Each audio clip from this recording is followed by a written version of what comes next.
Amém? Tomem seus assentos.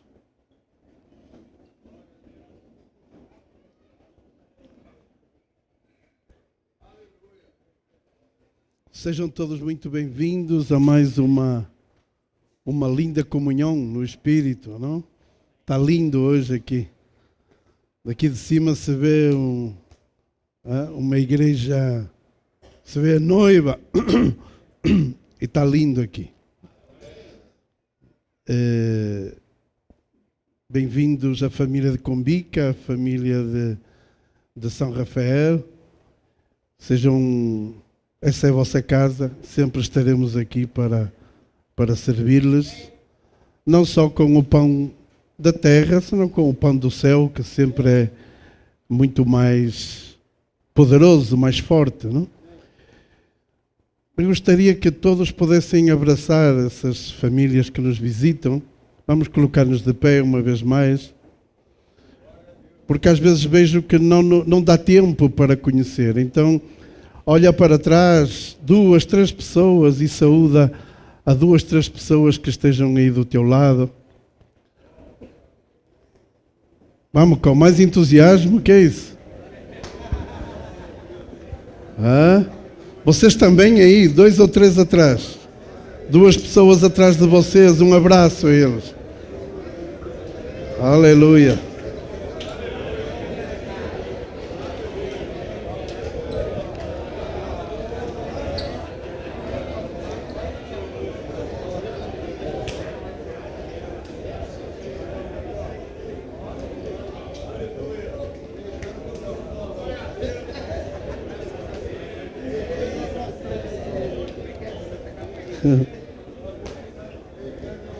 Assim rompemos um pouco mais o gelo, não? Podem voltar a tomar os seus assentos.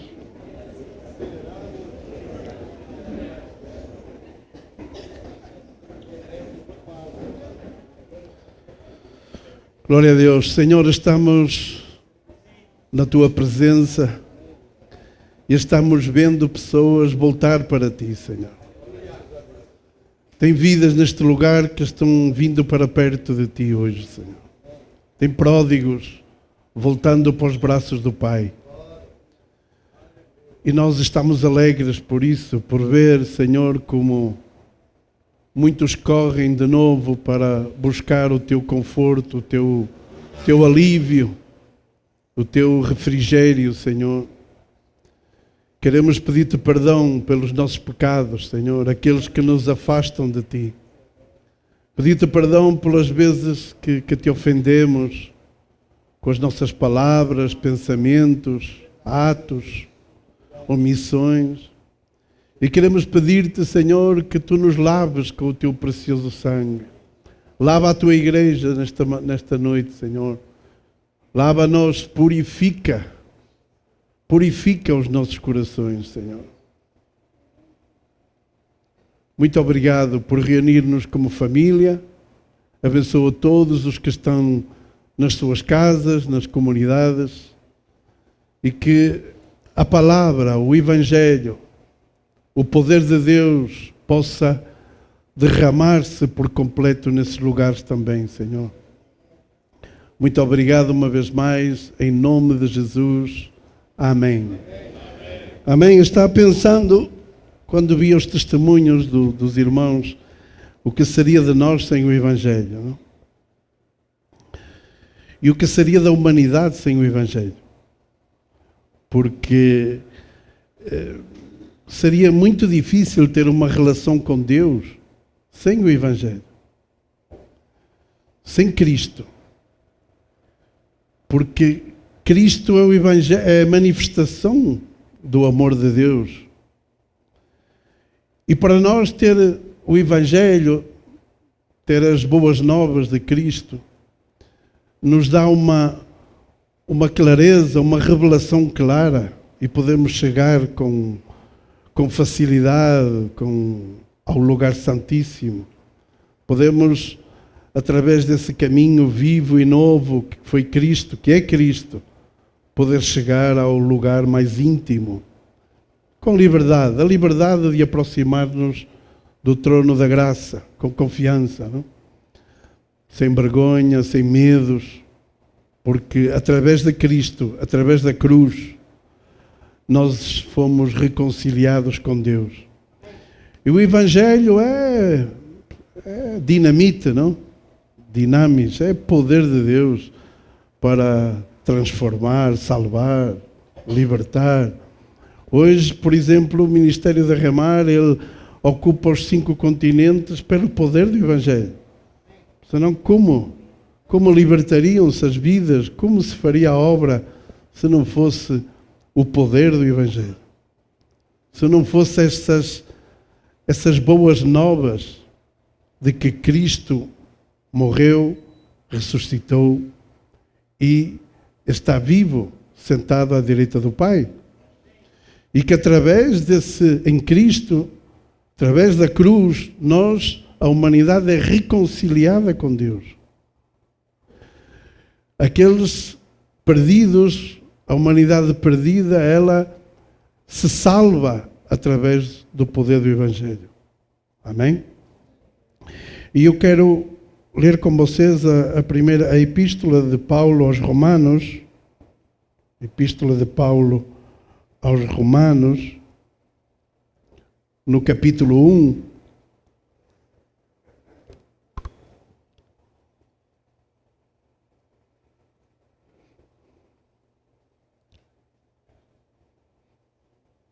O apóstolo Paulo, nesta carta, e no capítulo 1, ele fala acerca do desejo que ele tinha de poder ir até Roma. Paulo, que era um cidadão judeu, tinha como algo dentro dele um desejo muito forte de ir até à capital do Império, até Roma, para ali poder não somente ter a comunhão com os romanos, não somente buscar o apoio deles naquele lugar, para que dali ele fosse enviado. Falam para a Espanha, que era também outro desejo dele, que o Evangelho não tinha sido pregado ali. E ele então tem esse desejo, mas tinha sido impedido por várias vezes, não? E ele relata aí nos primeiros versos do capítulo 1 que ele muitas vezes me propus ir ter convosco, mas não foi possível, mas eu quero ir, eu quero compartilhar com vocês a verdade de Deus, a palavra. Quero também que vocês compartam comigo da vossa fé e da palavra e assim podermos ser confortados, como diz Paulo, não? E no versículo 14, vamos ler do versículo 14 ao versículo 17.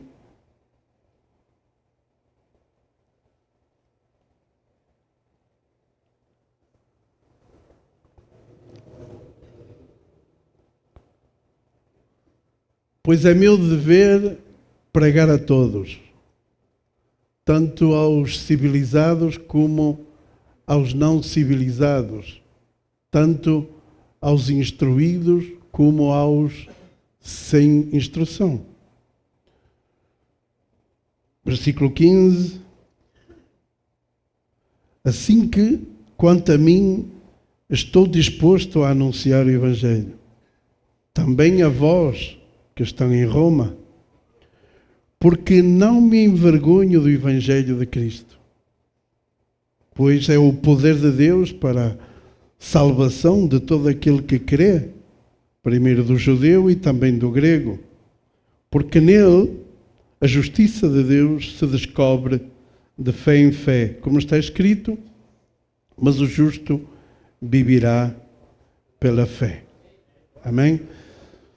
Nós vemos aqui, em primeiro lugar, Paulo dizendo que ele era um devedor. Diz, eu sou um devedor. E o que quer dizer isso? O que é que Paulo está querendo dizer que eu sou devedor?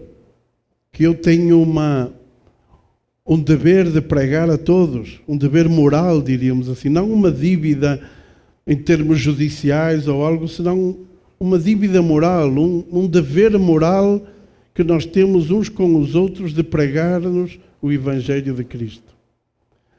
É dizer, eu tenho uma dívida contigo, eu te devo.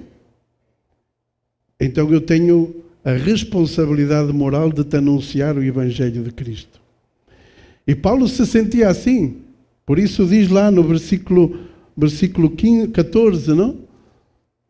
Pois sou devedor tanto a gregos como a bárbaros, a todos, tanto a sábios como a ignorantes, e eu me sinto no dever, na obrigação de anunciar o Evangelho de Cristo a todos.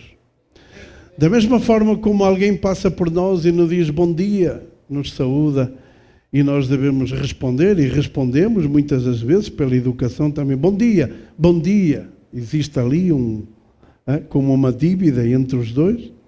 Da mesma forma, Paulo se sentia assim enquanto ao Evangelho de Cristo. O Evangelho de Cristo que salvou a vida de Paulo, não é? Paulo foi um perseguidor dos cristãos.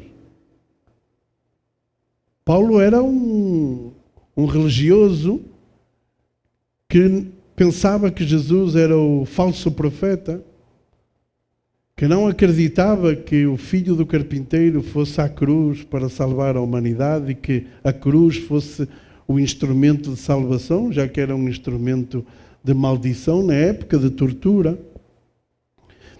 E aqui todos os que seguiam o filho do carpinteiro, o falso profeta, para ele tratava de persegui-los até à morte. Tratava de torturá-los, tratava de levá-los de volta para Jerusalém, julgá-los ali. E, em muitos casos, até como em Estevão, apedrejá-los até à morte. Estevão, que foi o primeiro mártir, foi apedrejado até à morte e Paulo estava ali, consentindo e participando desse grupo de apedrejadores que não aceitavam a ideia de crer em Jesus Cristo como Deus feito homem, como o próprio Deus sacrificando-se para salvar a toda a humanidade. No entanto, um determinado dia, Paulo ia a caminho de Damasco, numa das missões mais dele de destruir, de prender, de maltratar os seguidores de Cristo. E ele teve uma experiência inesquecível, única com o Evangelho. Ele se encontrou com o Cristo ressuscitado, aquele que ele creia que era falso e que tinha terminado tudo ali. Com esse Cristo ele se encontrou no caminho e se rompeu e viu em realidade como ele estava enganado e que realmente pois o Filho de Deus estava diante de Deus e que realmente pois os romanos e todos os que crucificaram Jesus, mataram Jesus, estavam confundidos, estavam errados, estavam matando o Salvador da humanidade. E a partir daí, Paulo se transforma de terrorista a um dos maiores pregadores do Evangelho de Cristo. Amém?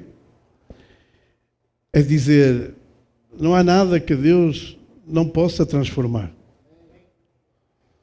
Se Deus transformou a Paulo, tirou a natureza de lobo, de terrorista dele, para colocar a natureza de cordeiro, de mansidão, de um homem humilde e disposto a pregar as boas novas, ele poderá fazer com qualquer um de nós. Por quê? Porque o Evangelho é o poder de Deus. É o poder de Deus. Às vezes nos perguntamos, a minha situação é muito difícil, eu estou mal, não há nada que possa resolver a minha vida. Quem já pensou alguma vez assim? Não há solução, não há nada neste mundo que possa resolver a minha vida. E tu lhe perguntas, espera aí, quanto poder faz falta para resolver a tua vida? E tu, faltaria todo o poder do mundo para poder salvar-me, para poder ajudar-me. Então tu respondes e dizes, pois o Evangelho é todo o poder, não tem fraqueza.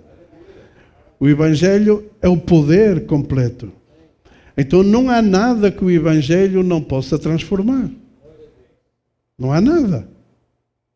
No caso, transformou a Paulo, transformou a tua vida, transformou a minha vida, vem transformando a vida de todos que se abrem ao Evangelho de Cristo.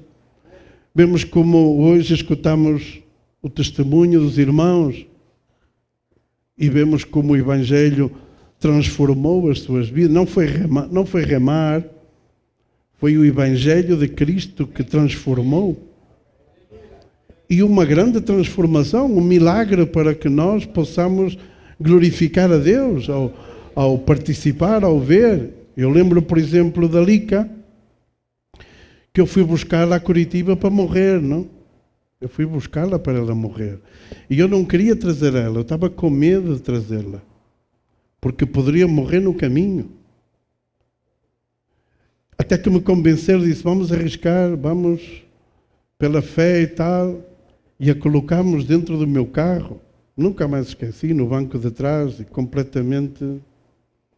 Porque o fígado, ele te produz uma confusão mental absurda e perdes toda a coordenação total da vida, não? Do corpo, do organismo. Não?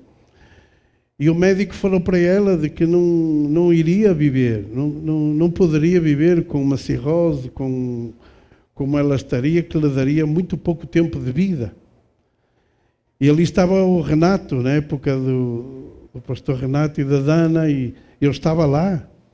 E eles estavam desesperados, dizendo, o que é que fazemos? Tem que entregar a família. O que fazemos aqui em cima? Tem que contratar uma ambulância, porque é o meio mais seguro de transportá-la, porque sabemos lá o que é que pode acontecer.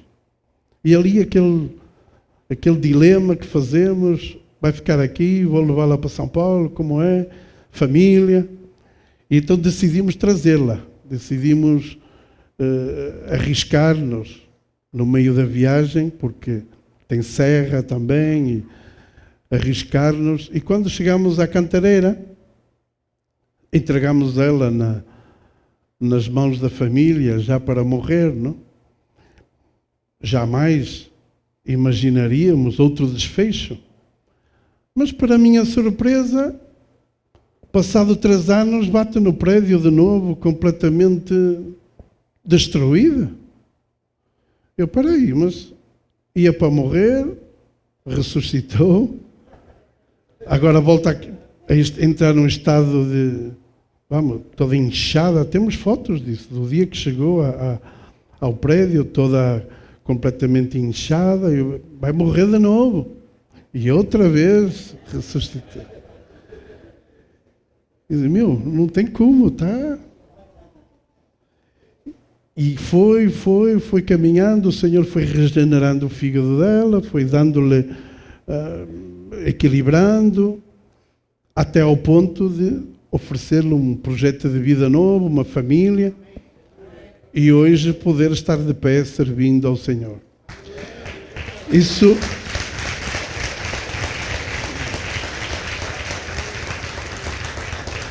Isso não é o poder da remar, isso é o poder do Evangelho de Cristo. Remar não tem nenhum poder. Remar não tem nenhum poder. Remar é só a porta de onde tu entras para receber a verdadeira transformação, o poder de Deus. Deus colocou essa porta aqui na terra para entrar e poder conhecer o Evangelho, ter um encontro verdadeiro com o Evangelho de Cristo e sermos transformados e sermos salvos. Diz que o Evangelho, no versículo 15, ou versículo 15 também, vamos ler aí, diz assim que quanto a mim, primeiro falou, eu sou devedor, é dizer, eu tenho uma obrigação, uma responsabilidade moral de levar esse Evangelho, de anunciar esse Evangelho. Amém? Que nós também, igreja, possamos viver com esse sentimento de que nós temos uma dívida com todos os seres humanos. Nós devemos a eles compartilhar o Evangelho de Cristo que está nos nossos corações. Amém? Em segundo lugar, Paulo diz, eu estou pronto. Versículo 15 diz assim: que quanto a mim eu estou pronto a anunciar o Evangelho. Também a vós que estão em Roma. Amém? Quantos estão prontos para anunciar o Evangelho?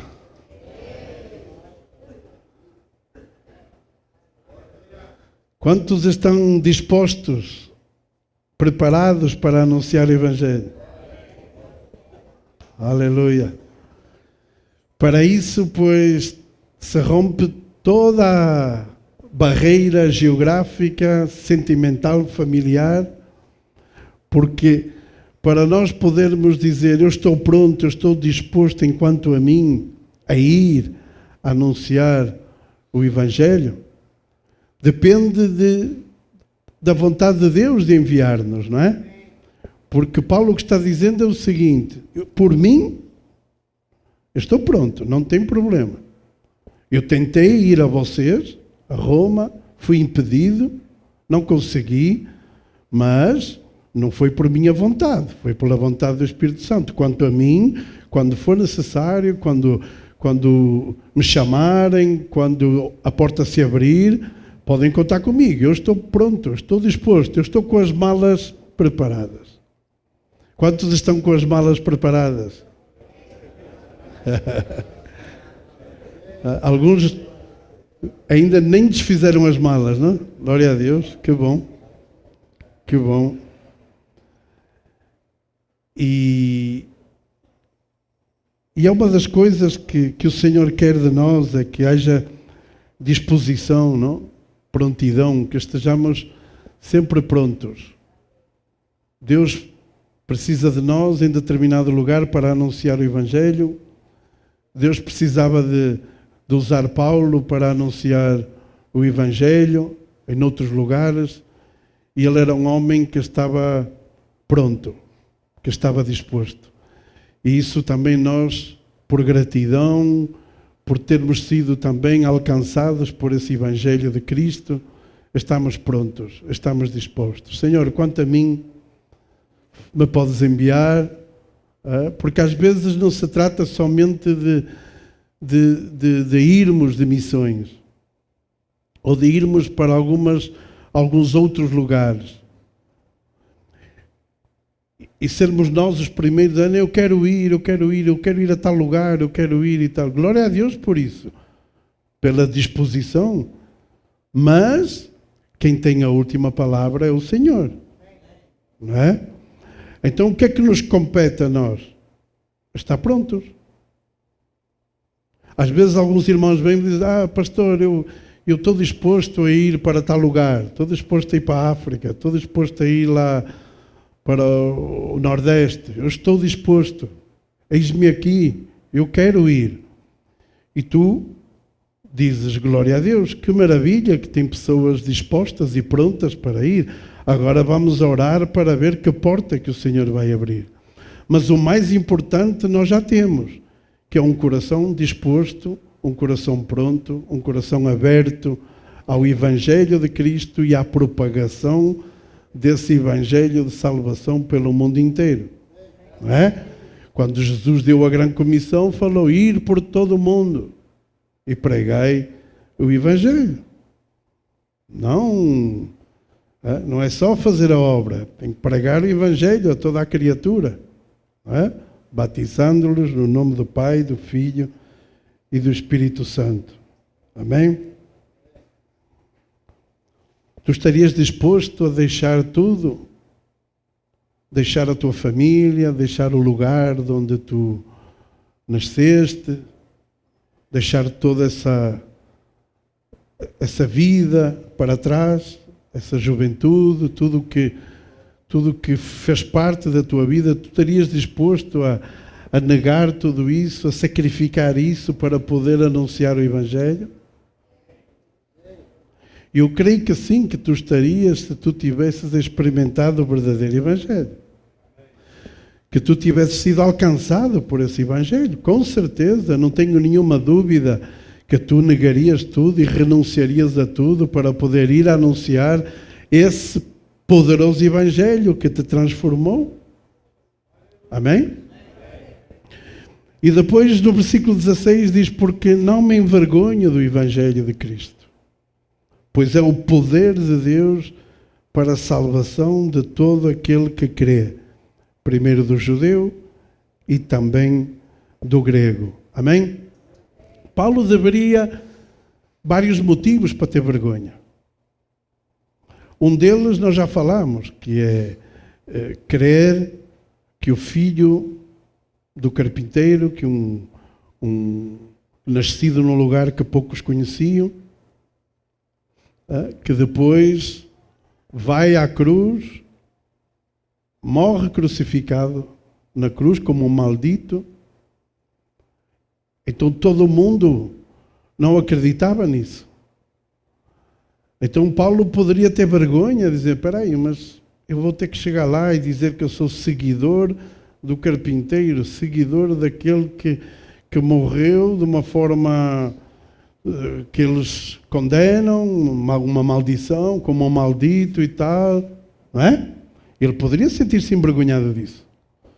Também poderia sentir-se envergonhado pelo seu passado, porque era um perseguidor e passou agora a ser um apóstolo de Jesus Cristo.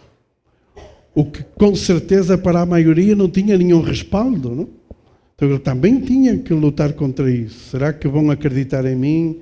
Que vão falar de mim? A maioria já me conhece, já sabe do meu passado, que vão dizer?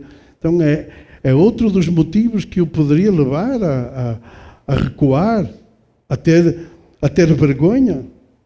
Logo, o Evangelho também era desprezado por toda a alta sociedade política romana e pela sociedade comum. Todo mundo rejeitava o Evangelho. Todo mundo se fechou a poderem crer que Jesus Cristo era o próprio Deus feito homem. Isso estava fora de cogitação praticamente. E quem creia nisso era considerado, pois, um louco, alguém que não está batendo bem das ideias, porque como é que é possível isso? Como é que é possível salvar a humanidade com uma cruz? Como é isso? Então ele poderia, em algum momento, sentir-se com vergonha. Mas Paulo é muito claro no versículo 16 e diz: eu não me envergonho do Evangelho. Eu não tenho nenhuma vergonha de confessar a Cristo como o meu Salvador, como o meu Senhor.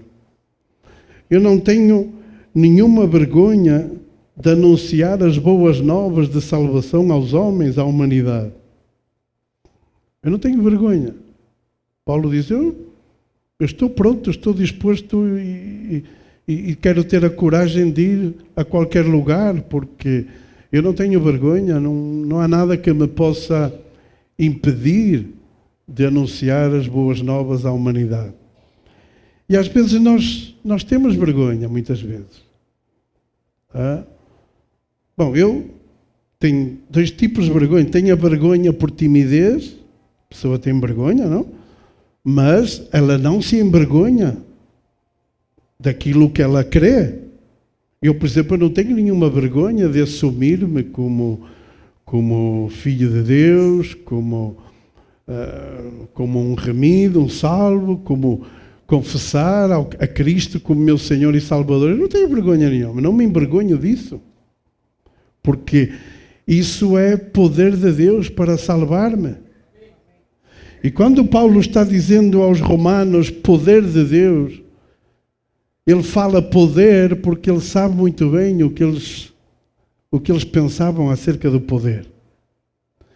Estamos na capital do Império, onde todo o poder estava concentrado ali em Roma, onde não havia nada que eles, com o braço deles, não conquistassem. Eles eram os mais poderosos do mundo. Eles tinham capacidade e força e poder bélico e de todo tipo para poderem conquistar toda a humanidade contemporânea da época, não? Então eles se creiam os mais poderosos da terra. Creiam que eles tinham todo o poder para conquistar tudo, para transformar tudo. Então Paulo fala de que o Evangelho é poder, mostrando-lhes a eles que o poder que eles têm não salva os homens. De que todo o poder que está ali, que eles reuniram com a sua força, não é capaz de transformar o coração de um homem.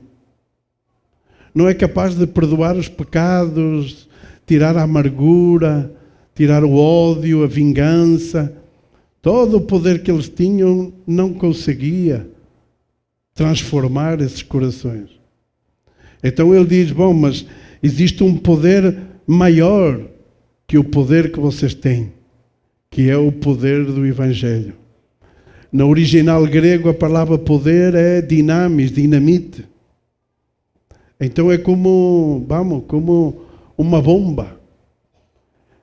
O Evangelho é poder de Deus, significa que o Evangelho é uma bomba que pode explodir com os corações duros, explodir com a dureza de coração, com os pecados, o mal. Se tu abres o coração ao Evangelho, ele chega e rebenta com tudo que é do inimigo na tua vida, ele rompe, explode com as estruturas incrédulas, com tudo aquilo que, tudo o que fomos criando nas nossas vidas e que nós pensamos que são os padrões corretos. Chega o Evangelho e explode com tudo, rebenta com tudo e desargumenta, te deixa completamente rendido diante de Deus. Isso é o poder de Deus. O demais não vai transformar, não vai salvar. Não existe nenhum poder que nos possa salvar que não seja o poder que há no nome de Cristo. Não há outro nome dado aos homens ao qual podamos ser salvos, senão no nome de Jesus Cristo. Ele é o único que nos pode salvar. Paulo tanto não tinha vergonha e tinha coragem que quando ele diz aos romanos, olha, o Evangelho é poder de Deus para salvar, está dizendo que a humanidade está toda perdida. O que Paulo está dizendo é que vocês estão todos perdidos, toda a humanidade está completamente perdida. E tu imaginas o choque que isso produz na sociedade, de que tu começas a dizer-lhes de que estão todos perdidos, e tu dirás, porquê é que ele falou que está tudo perdido? Porque se fala salvação, só se salva o que está perdido. Não é? Se o Evangelho é poder de Deus para salvar, o que Paulo está dizendo é que a humanidade inteira está perdida e que só o Evangelho poderá salvá-la. É ou não é? E para isso tem que ter coragem, ousadia, não? Porque eles não se sentiam perdidos, ao contrário, se sentiam até bem altos, não? E realmente só o Evangelho de Cristo pode salvar os perdidos. Amém? E fala a salvação de todo aquele que crê. Glória a Deus. Para sermos salvos, temos que crer em Jesus Cristo de Nazaré.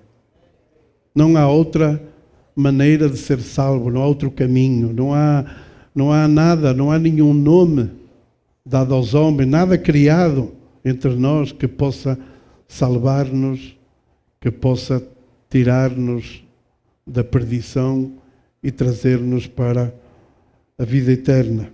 Amém? Assim não tenhas medo nem vergonha de expor o Evangelho. Ser luz, brilha de onde fores.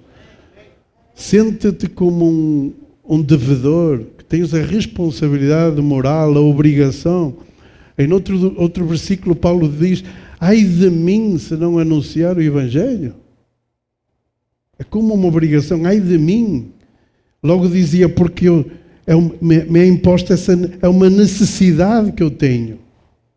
Espera aí, pregar o Evangelho é uma necessidade? Eu necessito pregar o Evangelho? Sim. Que tremendo, não? Digamos que, igual que eu tenho necessidades físicas, fisiológicas que eu tenho que fazer. Da mesma forma, eu também tenho necessidades espirituais. Necessidades espirituais, às quais eu necessito orar sem desmaiar, eu necessito adorar em espírito e em verdade, eu necessito pregar o Evangelho. É algo que eu necessito, que tenho essa necessidade dentro de mim. Isso é um pouco revolucionário para os tempos de hoje, não? Porque, por exemplo, nós vemos pregadores do Evangelho que cobram por pregar, não? Que vão pregar, têm cachê, e diz, não, 10 mil reais por pregar e tal. Mas espera aí, segundo o modelo de Paulo, quem deveria pregar é o pregador, quem devia pagar é o pregador. Eu é que deveria pagar. Porquê? Porque vocês me estão dando a oportunidade de eu satisfazer a minha necessidade que eu tenho de pregar o Evangelho. Que é tremendo, não? Eu necessito e vocês me dão a oportunidade. Diz, ok, necessitas? Eu sim, então vai lá e tal. Ó, eu não posso cobrar por isso. Ao contrário, eu me sinto devedor também. Porque me estáis abençoando. Me estáis dando a oportunidade de poder tirar aquilo que o Senhor colocou dentro de mim. E eu preciso isso. Então, se a igreja me dá o espaço para isso, eu tenho que agradecer e tenho que continuar fazendo e anunciando o Evangelho de Cristo. É um pouco revolucionário isso, não? Imaginas eu falar isso em público, em alguma igreja, acerca de cachês, de cobrar por pregar. Imaginas? Me cortam a cabeça rápido. Espera aí, mas tu vais pregar e não cobras nada? Não. Mas... Está estragando o negócio daqui do pessoal e tal. Uma vez, nunca mais me esqueço, uma conferência da Adventista, lá em Campinas ou algo assim, da Adventista da Promessa, e me convidaram para pregar lá.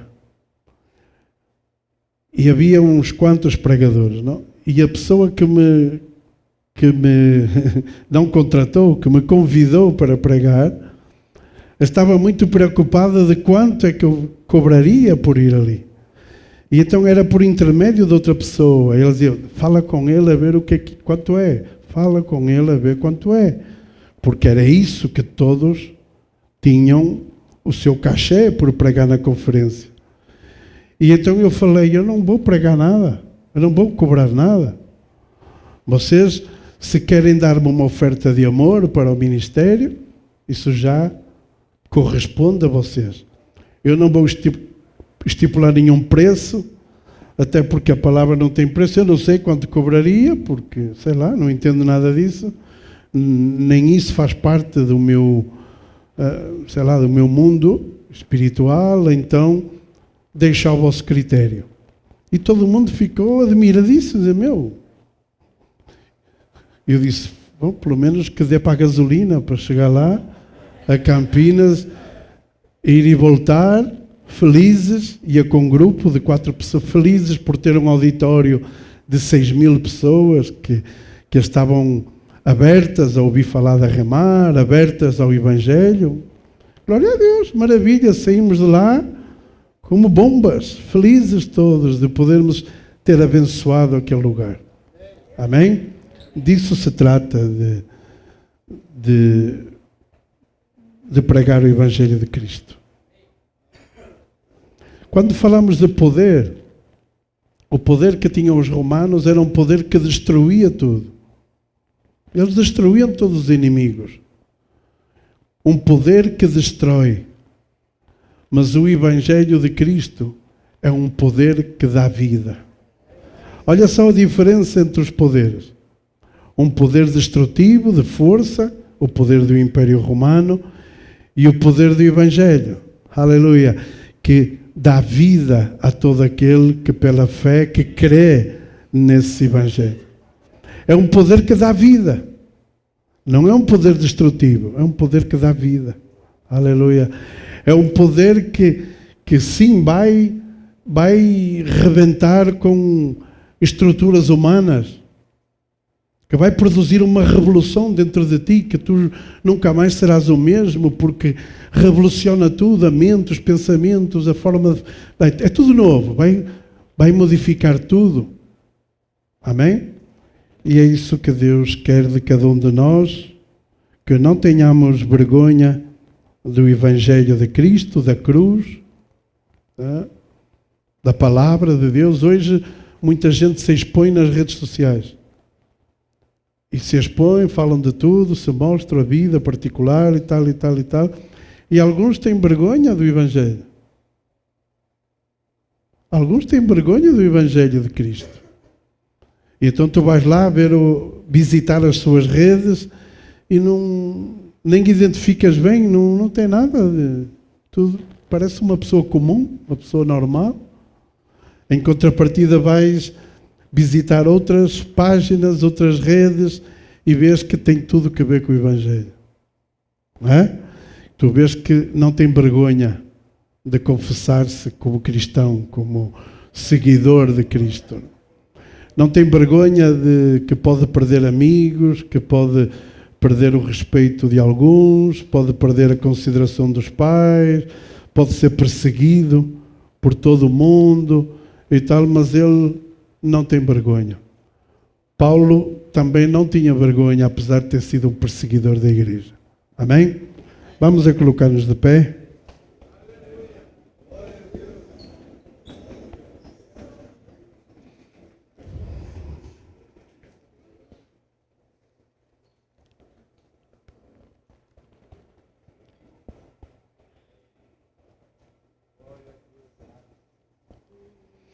Senhor, nós queremos nas boas novas, nas boas notícias que vieram a salvar a humanidade, Senhor. Nós queremos nesse Evangelho, nessa nova aliança, que nos faz sentir-nos aceitos diante de Ti, Senhor. Que nos faz ser justificados através da fé em Jesus Cristo.